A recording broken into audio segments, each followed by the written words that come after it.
큰일이 났습니다. 스페인 전역과 포르투갈 일부 지역에서 초대형 정전 사태가 발생했습니다. 대중교통은 물론 스마트폰 등 전기를 사용하는 거의 모든 것들이 멈춰섰고 스페인 정부는 국가 비상사태까지 선포했는데요.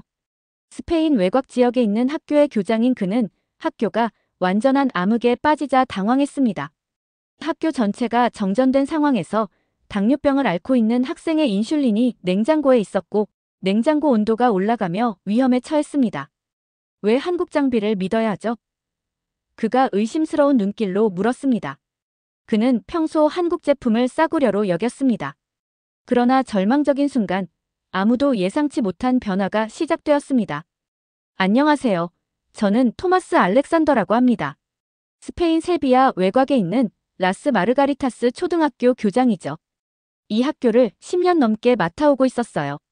매일 네이비 블루 정장을 입고 은빛이 섞인 갈색 머리는 항상 깔끔하게 빗어 넘기고 있었죠. 얇은 금태 안경은 세상을 선명하게 볼 수 있게 도와주고 있었습니다. 그 봄날 아침도 평소와 다름없이 시작되고 있었어요. 오렌지 꽃향기가 공기 중에 가득 퍼져 있었죠. 3학년 교실을 지나가는데 아이들의 웃음소리가 들리고 있었어요. 저는 막 역사 수업을 참관하고 나온 참이었는데 그 수업에서 우리 지역의 풍부한 역사에 대해 자랑스럽게 이야기했었죠. 안달루시아의 역사 이야기를 나누는 것이 즐거웠지만 머릿속으론 이미 점심 준비에 대해 생각하고 있었어요. 정오쯤 사무실 근처 복도를 걷고 있는데 갑자기 모든 것이 어두워졌어요. 마치 어둠의 벽에 부딪힌 것처럼 걸음을 멈췄죠. 정전인가? 혼잣말을 하고 있었어요. 갑작스러운 어둠에 놀랐지만 너무 걱정하지 않으려고 했어요. 그래도 뭔가 이상한 느낌이 들고 있었죠. 영국에서 산 비싼 시계도 멈춰 있었고 건물 안의 정적이 무겁고 불편하게 느껴지고 있었어요. 그때 우리 학교 식당을 담당하는 마르타 로페즈가 복도에서 저를 발견했어요. 토마스 교장 선생님, 전기가 나갔어요. 그녀의 목소리가 약간 떨리고 있었죠. 잠시 멈칫하다가 차분하게 대답했어요. 아마 발전소에 문제가 생긴 거겠지. 곧 해결될 거야. 하지만 5분, 10분이 지나도 불은 돌아오지 않고 있었어요.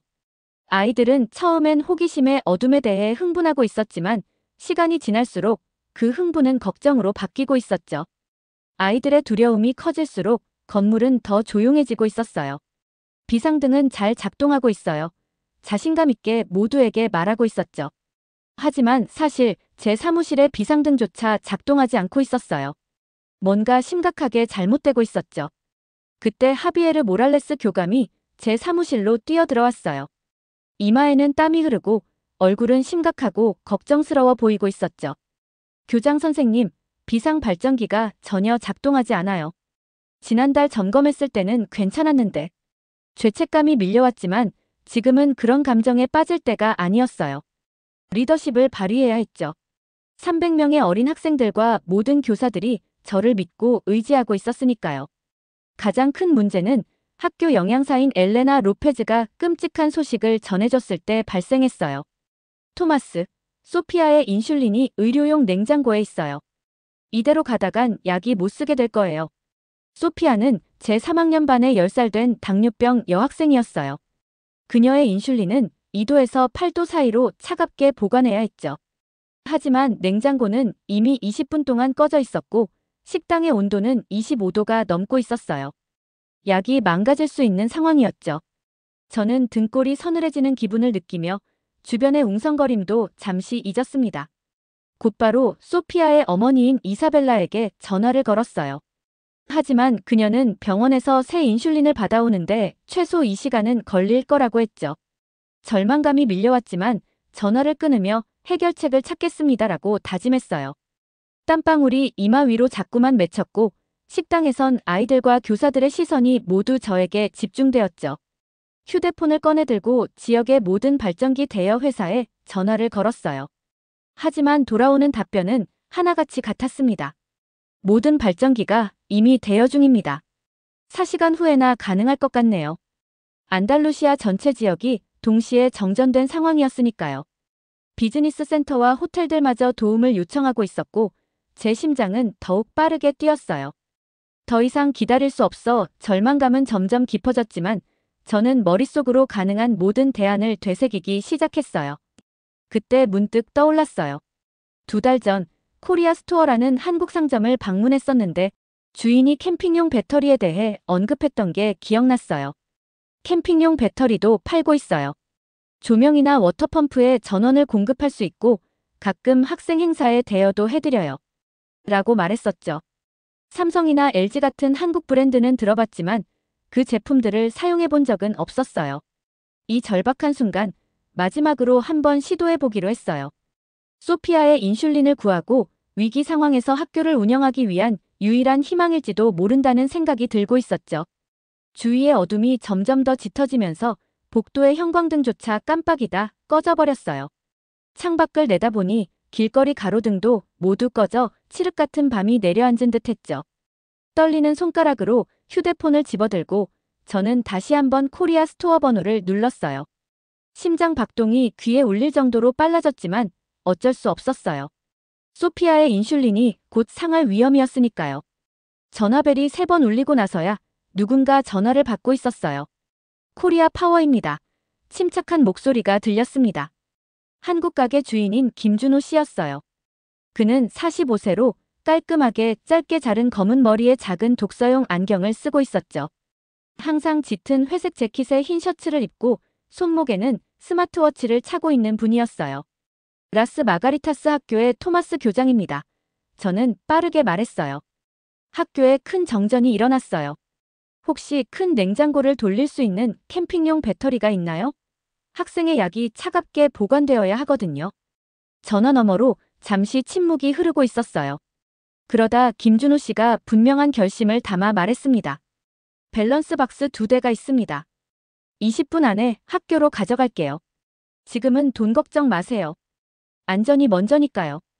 전화를 끊자 부교장 하비에르가 의아한 표정으로 저를 쳐다보고 있었어요. 그의 의심을 이해할 수 있었죠. 저도 한국 기술을 한 번도 사용해 본 적이 없었으니까요.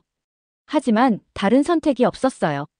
소피아의 인슐린은 점점 따뜻해지고 있었고 특수 냉장고는 이미 거의 30분 동안 꺼져 있었거든요. 창문 너머로 학교 운동장을 바라보고 있었어요. 태양이 하늘 높이 떠 있어서 건물 안의 어둠이 더 이상하게 느껴지고 있었죠. 300명의 학생들이 이제 복도와 강당에 앉아 있었는데 그곳은 창문을 통해 약간의 자연광이 들어오고 있었어요.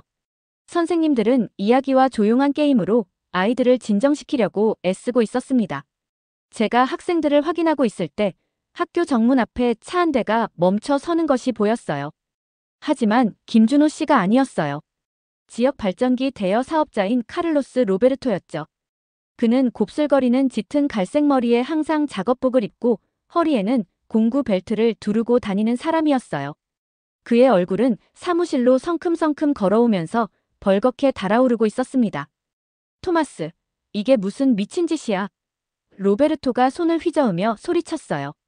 외국 장비를 들여온다는 소문을 들었어. 이런 건 학교 같은 공공건물에서 사용할 수 없다고. 로베르토는 제 가까이에 서서 얼굴이 더 빨개지고 있었어요. 그는 50세로 세비야에서 20년 넘게 발전기를 대여해왔던 사람이었죠. 그는 규칙을 매우 철저히 따르고 항상 교과서적으로 일을 처리하는 사람이었어요. 스페인 인증 발전기만 사용해야 해. 그는 계속 말했어요. 만약 이 한국 장비를 사용하면 당장 경찰에 신고할 거야. 저는 대답하기 전에 깊게 숨을 들이쉬었어요. 화를 내는 건 상황에 도움이 되지 않을 테니까요. 규칙에 대한 당신의 걱정은 이해해요. 로베르토, 저는 차분하게 말했습니다. 하지만 지금 우리는 전기가 없으면 약이 망가질 10살 학생이 있어요. 옆 건물 요양원은 산소기계를 위한 전기가 필요하고요. 목숨이 위험한 상황이에요. 로베르토는 고집스럽게 고개를 저었어요. 그의 사업은 모든 유럽 안전 기준을 따르고 있었고 모든 장비 유지 보수에 대한 자세한 기록을 보관하고 있었죠. 그에게는 어떤 상황에서든 규칙은 규칙이었어요.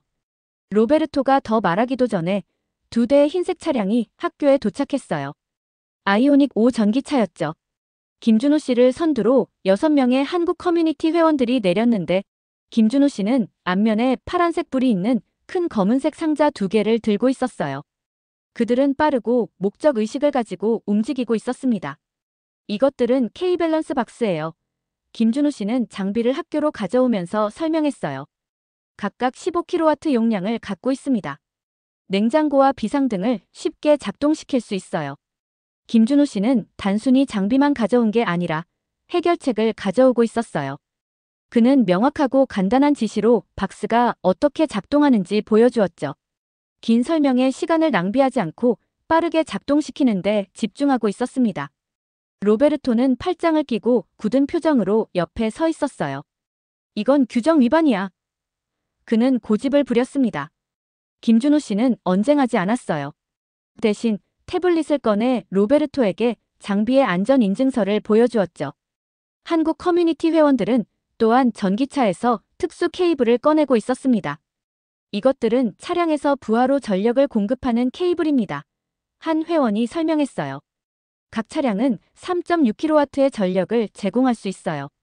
두 대의 차로 7.2kW를 확보해서 가장 중요한 시스템을 가동할 수 있죠. 전에 이런 것을 본 적이 없었어요. 전기차 자체가 건물에 전력을 공급할 수 있다니. 학교에 도착한 소방관들조차도 감명받은 표정을 짓고 있었습니다. 이제 소피아의 인슐린은 거의 2시간 동안 위험에 처해 있었어요. 냉장고 안의 온도가 너무 높았죠. 요양원에서는 10분 안에 비상 전원이 끊길 거라고 연락이 왔고요. 모두가 저를 쳐다보며 생명을 구할 수도 있고 우리 모두를 위험에 빠뜨릴 수도 있는 결정을 기다리고 있었습니다. 한국 장비를 보고 화가 난 로베르토의 얼굴을 보고 그 다음 복도에 있는 걱정스러운 선생님들과 학생들을 바라보고 있었어요. 교장으로서 모두의 안전을 지키는 것은 제 책임이었습니다. 규칙을 어기게 되더라도 지금 선택을 해야 했어요. 결정했습니다. 속으로 느끼는 두려움에도 불구하고 똑바로 서서 선언했어요. K-밸런스 박스와 전기차 전력을 사용하겠습니다. 규칙도 중요하지만 생명을 보호하는 것이 우선이에요. 김준호 씨에게 고개를 끄덕이자 그는 즉시 장비를 연결하기 시작했어요. 로베르토는 당국에 신고하겠다며 전화기를 꺼내들었지만 저는 결정을 굳게 지키고 있었습니다. 때로는 사람들의 안전이 위태로울 때 지도자가 위험을 감수해야 하는 순간이 있는 법이죠. 이것이 바로 그런 순간이었고 저는 어떤 결과가 닥치더라도 맞설 준비가 되어 있었어요. 정전이 시작된 지 2시간이 지나고 있었어요. 학교는 점점 더워지고 있었고 소피아의 인슐린은 이미 따뜻해진 냉장고에 너무 오래 있었던 상황이었죠. 인슐린은 제대로 효과를 내려면 차갑게 보관해야 했어요. 그리고 근처 요양원에서는 산소 공급 기계가 전기 없이는 약 10분 정도밖에 작동할 수 없는 상황이었습니다. 모두가 저를 쳐다보며 어떻게 할지 결정하기를 기다리고 있었어요. 저는 학교 강당 한가운데 서 있었습니다. 오른쪽에는 K-밸런스 박스를 가진 김준우 씨가, 왼쪽에는 외국 장비 사용에 여전히 화가 나 있는 로베르토가 있었죠. 학교 간호사는 소피아의 인슐린을 손에 들고 걱정스러운 표정을 짓고 있었고 300명의 학생들과 모든 교사들이 제 결정을 기다리고 있었어요. 깊게 숨을 들이쉬며 어깨를 펴고 있었습니다. 지금 결정을 내리겠습니다. 저는 또렷한 목소리로 말했어요. 우리는 생명을 먼저 보호해야 해요. 규칙은 나중에 생각해도 됩니다. 김준호 씨에게 고개를 끄덕이자 그의 표정은 침착했고 바로 작업을 시작하고 있었어요. K-밸런스 박스의 버튼을 누르기 시작했고 저는 한국 커뮤니티 회원들에게 전기차에서 VEL 케이블을 연결해달라고 부탁했습니다. 로베르토가 우리를 막으려고 앞으로 나섰지만 제가 손을 들어 제지했어요. 로베르토 씨, 부탁드립니다. 아이의 생명이 위험해요. 나중에 문제가 생기면 제가 모든 책임을 지겠습니다. 로베르토는 얼굴을 찌푸리며 물러섰어요. 규칙을 중시하는 그도 상황의 심각성을 알아차리고 있었던 거죠. 다음 몇 분은 마치 몇 시간처럼 느껴지고 있었어요. 김준호 씨는 빠르게 전선을 연결하고 장치의 수치를 확인하며 작업하고 있었습니다. 걱정을 드러내지는 않았지만 최대한 빨리 일하고 있다는 게 느껴졌어요. 한국 커뮤니티 회원들도 마찬가지로 효율적으로 차량을 건물의 전력 시스템에 연결하고 있었습니다. 그때 기적이 일어났어요. 먼저 부드러운 윙윙거리는 소리가 들렸습니다. 냉장고 모터가 다시 작동하기 시작한 거예요. 복도와 강당의 비상등이 깜빡이며 켜졌습니다. 어둠 속에서 조용히 앉아있던 저학년 학생들이 환호성을 지르기 시작했고 간호사는 서둘러 소피아의 인슐린을 이제 차가워지고 있는 냉장고에 다시 넣었어요. 시계를 확인해 보니 다시 작동하고 있었어요. 어깨에서 큰 짐이 내려가는 기분이었습니다. 적어도 가장 중요한 것들을 위한 전력이 생긴 거예요. 소피아의 인슐린도 안전해졌고요. 김준호 씨가 K-밸런스 박스를 모니터링하는 모습을 지켜보고 있었어요. 그는 흥분하거나 자랑스러워하지 않았어요. 모든 것이 작동하기 시작했을 때 그저 만족스럽게 고개를 끄덕일 뿐이었죠. 그 옆에서는 한국 커뮤니티 리더들이 몇몇 교사들에게 시스템이 어떻게 작동하는지 설명하고 있었어요. 그들은 평범한 자동차가 비상시에 어떻게 전력원이 될 수 있는지 보여주고 있었습니다. 가장 놀라운 것은 로베르토의 반응이었어요. 한국 기술이 얼마나 잘 작동하는지 본 후 그는 천천히 김준호 씨에게 걸어갔습니다. 더 이상 화난 표정이 아니었고 호기심과 약간의 당혹감이 보이고 있었어요. 인증서를 다시 볼 수 있을까요? 그가 조용히 물었습니다. 김준호 씨는 태블릿으로 안전 문서를 보여주었고 로베르토는 전력 용량과 안전 기능에 대해 질문하며 그것들을 주의 깊게 살펴보고 있었어요. 두 사람은 이제 적이 아닌 지식을 공유하는 전문가처럼 대화를 나누기 시작했습니다. 약 30분 후 로베르토가 제게 다가왔어요. 토마스, 그의 목소리는 이전보다 부드러웠습니다. 처음에는 당신이 미쳤다고 생각했지만 이 한국 기술은 정말 대단해요. 제가 틀렸네요. 제가 듣고 있는 말을 믿을 수 없었어요. 1시간 전만 해도 경찰을 부를 준비가 되어 있던 로베르토가 이제는 자신이 틀렸다고 인정하고 있었던 거예요. 심지어 그는 주 전력이 복구될 때까지 더 많은 전력을 공급하기 위해 자신의 발전기 2대를 무료로 학교에 가져오겠다고 제안했어요. 정전이 시작된 지 3시간이 지났을 때 우리 학교는 작은 안전 피난처가 되어 있었습니다.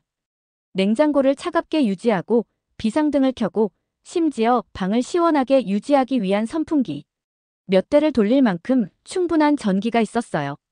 아이들을 데리러 온 부모님들은 도시의 나머지 부분이 어두울 때 우리 학교에 불이 켜져 있는 것을 보고 놀라고 있었습니다.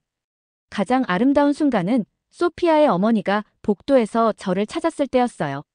그녀의 눈은 눈물로 가득 차 있었지만 그것은 안도와 감사의 눈물이었죠.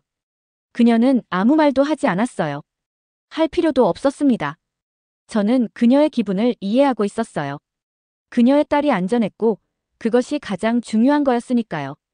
비상등으로 부분적으로 밝혀지고 몇 시간 전까지만 해도 제가 의심했던 한국 기술로 전력을 공급받고 있는 우리 학교를 둘러보고 있었어요.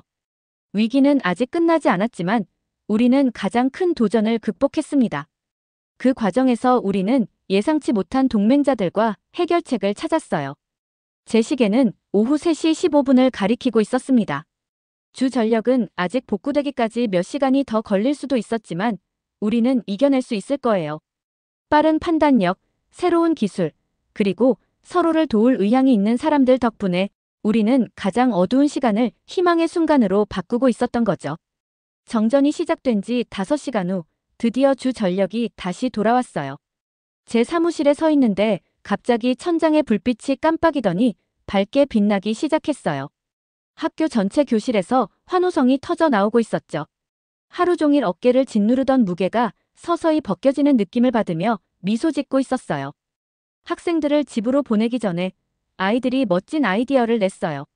저녁이 다가올 무렵 300명의 아이들이 운동장에 모였어요. 특별한 패턴으로 서서 휴대폰 손전등을 켰죠. 위에서 보면 그 불빛들이 한국에 감사합니다 라는 글자를 만들고 있었어요. 어둠 속에서 감사의 메시지를 형성하는 작은 불빛들을 보는 것은 정말 숨이 멎을 것 같은 광경이었어요. 당뇨병이 있는 우리 어린 학생 소피아가 특별한 선물을 만들었어요. 한국어와 스페인어로 쓰인 메시지와 함께 다채로운 그림을 그렸죠. 내 인슐린을 구해줘서 고마워요, 한국. 한인 커뮤니티 회원들은 그것을 보고 따뜻하게 미소 짓고 있었어요. 한 여성은 소피아를 부드럽게 안아주며 눈물을 글썽이고 있었죠. 그 순간 친절함은 모든 언어 장벽을 넘어선다는 것을 깨달았어요. 다음 날 아침 무슨 일이 있었는지 이야기하기 위해 특별 조회를 열었어요. 학생들이 우리가 겪은 위기에서 배운 교훈을 이해하길 바라고 있었죠. 무대에 서서 아이들의 호기심 가득한 얼굴들을 바라보고 있었어요. 어제 우리는 중요한 것을 배웠어요. 아이들에게 말했어요. 때로는 예상치 못한 곳에서 도움이 올 수 있어요. 한국 커뮤니티가 우리가 가장 필요할 때 우리를 구해주었죠. 스스로에게도 인정해야 할 것이 있었어요. 어제 전까지만 해도 한국 제품이 싸거나 별로 좋지 않을 거라고 생각했었거든요. 정말 틀렸었죠. K밸런스 박스는 우리가 가장 필요할 때 완벽하게 작동했어요. 제 편견이 완전히 틀렸던 거예요. 가장 놀라운 변화는 로베르토에게서 일어났어요. 한국 장비 사용에 그렇게 화를 냈던 사람이 이제는 김준호와 함께 일하고 있었죠. 그들은 안달루시아 코리아 파워 솔루션이라는 새 사업을 함께 시작할 계획을 세우고 있었어요. 앞으로의 정전 상황에 대비해 우리 지역 전체에 비상전력 시스템을 제공하려고 했죠. 세비야 시의회는 우리 학교에서 일어난 일에 감명을 받았어요. 모든 공공건물에 한국식 비상전력 시스템을 도입하는 방안을 검토하기로 결정했죠. 우리 학교 이사회는 오래된 발전기를 새 K밸런스 장치로 교체하기로 투표했어요. 위기로 시작된 일이 모두에게 기회로 바뀌고 있었죠. 학교 복도에 특별한 한국기술 코너를 만들었어요. 학생들은 쉬는 시간에 그곳에 모여 왜 한국은 그렇게 혁신적인가요? 나 K밸런스 박스 안에는 무엇이 들어있나요? 같은 질문을 던지고 있었죠. 그들의 호기심을 보는 것은 정말 멋진 일이었어요. 제 성격 중에 침착하고 결단력이 있었다는 게 그 위기 상황에서 좋은 선택을 하는데 도움이 됐다는 것을 알게 됐어요. 하지만 낯선 곳에서 온다 해도 새로운 아이디어에 열린 마음을 갖는 것이 똑같이 중요하다는 것도 배웠어요. 김준호의 빠른 생각과 압박 상황에서도 차분한 접근법은 저에게 다른 종류의 리더십을 보여주고 있었죠. 이제 매일 아침 네이비 블루 정장을 바로잡고 금태 안경을 조정하면서 다른 느낌이 들어요. 더 이상 비싼 영국 시계를 찬 시간을 잘 지키는 토마스 교장 선생님만이 아니에요. 위기와 우정으로 변화된 사람이 되었죠. 주말에 한국어 수업을 듣기 시작했어요. 언젠가 한국을 방문해 제대로 감사 인사를 전하고 싶어요. 김준호는 제가 방문하면 진짜 한국 바비큐와 소주라는 전통술을 소개해주겠다고 약속했어요. 우리가 겪은 정전에서 얻은 가장 큰 교훈은 전기에 관한 것이 아니었어요. 연결에 관한 것이었죠. 서로 다른 문화의 사람들이 함께 일할 때 놀라운 일이 일어날 수 있어요. 가장 어두운 순간이 가장 밝은 새로운 시작으로 이어질 수 있는 거죠. 지난주 근처 학교가 폭풍 중에 전력을 잃었어요. 당황하는 대신 그들은 우리에게 전화했죠. 1시간 안에 우리의 새 비상 시스템이 그들도 돕고 있었어요. 우리가 위기 동안 얻은 지식이 이제 다른 사람들을 돕고 있었죠. 우리 학교와 한인 커뮤니티 사이의 우정은 계속 자라고 있어요. 그들은 문화 교류의 날에 정기적으로 방문해 우리 학생들에게 한국 음식, 언어, 전통에 대해 가르쳐주고 있었어요. 우리 학생들도 그 대가로 스페인 문화를 그들과 나누고 있었죠. 때로는 가장 큰 모험이 먼 곳으로 데려가지 않기도 해요. 때로는 우리가 있는 바로 그 자리에서 일어나서 세상과 그 안의 사람들을 바라보는 방식을 바꾸곤 하죠. 제 모험은 영웅이 여러 형태로 온다는 것을 가르쳐 주었어요. 다른 언어를 말하고 예상치 못한 해결책을 가져오는 영웅들 말이에요. 그리고 새로운 가능성에 마음을 열 때 우리 모두가 조금 더 영웅적인 모습이 된다는 것도요. 잘 들으셨나요? 세상에는 가슴 따뜻한 이야기들이 가득합니다.